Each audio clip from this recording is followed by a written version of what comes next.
Hello जी, राम राम। कैसे हो? सब अच्छे होगे, स्वस्थ होगे ना? बहुत ही मस्त होगे। और मैं जा रही हूँ गांव के अंदर दूध लाने के लिए।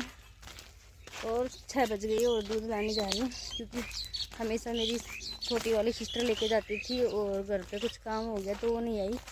मैं जा रही हूँ, घूंघट करना पड़ेगा, गाँव आ गए ना, इसलिए। देखो, दूध लेके आती हूँ भैंस का। कच्चा दूध होता है ना, इसलिए चाकू लेके जाना पड़ता है। तो जा रही हूँ। मैं पड़ोसी के घर आ गई, तो देखेंगे तो क्या सोचेंगे, तो मैं बंद कर देती हूँ ब्लॉग। और रास्ते से कोई आ जाएगा, देख लेगा, सोचेगा ये क्या कर रही है नटरिया नटखट सी। तो कल आपको बताई थी कि मैं बाजरे की लावणी कर रही थी, और मेरा तो दिमाग कितना सटक रहा था, मेरे से तो बिल्कुल भी नहीं होता।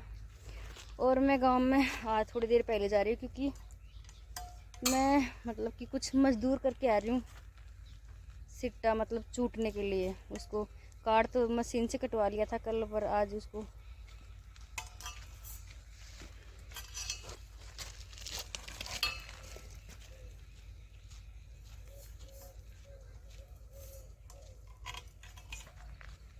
कटवाना पड़ेगा। कोई आ गया था।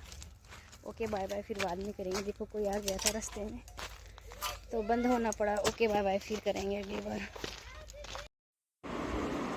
हेलो जी, मैं आपको रोज़ बोलती हूँ कि मैं खेत पर जाऊँगी, पर देखो आज मैं खेत पर चली गई, क्योंकि मैं ससुराल आने के बाद डेली यूज में साड़ी पहन रही थी, पर आज मुझे खेत में जाना था, तो इसलिए मैंने सूट पहना। और देखो, मैंने ये सिर पर क्या बांध रखा है, क्योंकि इसलिए बांध रखा है क्योंकि मुझे ज़्यादा धूप लगती है, तो मैंने बांध रखा है। और देखो, ये इसको क्या बोलते हैं, हमारे तो इसको सिट्टे बोलते हैं, बाजरे के। फिर मुझे लग रहा था कि आज बारिश आएगी, तो मैं इसको जल्दी जल्दी इकट्ठा कर रही थी। सासू माँ ने बोला कि खेत में जाओ और जाने के बाद आप तो सिट्टे को इकट्ठा करके आओ।